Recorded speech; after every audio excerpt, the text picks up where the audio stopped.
The bigger story for comics that year was the death of Superman.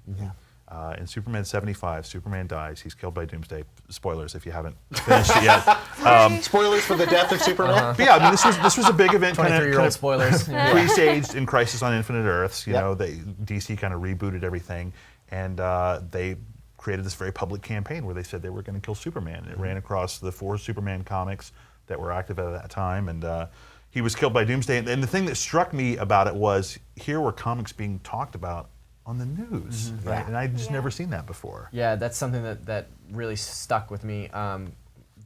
The death of Superman being covered on the nightly news was something that blew my childhood mind. Like, I couldn't figure out, I guess when you're a kid you don't realize how big a character is because he means something to you, but to turn on the TV and see the news talking about the death of Superman and interviewing people, you know, like, that was really impactful for me because, like, oh wow, there's a lot of people that care about this. Well, it speaks to the enduring nature of the character, and you know, it was a marketing ploy.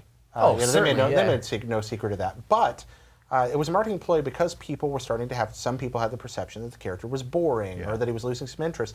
That news coverage was a reminder to us that there were aspects of Superman's character that we may have forgotten about, and it actually served ultimately to bring him back into the limelight. And that's why I think that even though it's the death of a beloved character, it led to something very awesome. It reminded us that Superman is in fact engaging and compelling and Earth's mightiest hero. What's funny is that was a backup plan for them because they wanted to marry him to Lois Lane. Right. But the folks at Lois and Clark were also writing that story, and they said, "Can we please not do this at the same time?" Yep. And they gave the wedding to Lois and Clark, and they said, "What the hell are we going to do?" And somebody jokingly said, "I don't know. Let's just kill him." Yeah.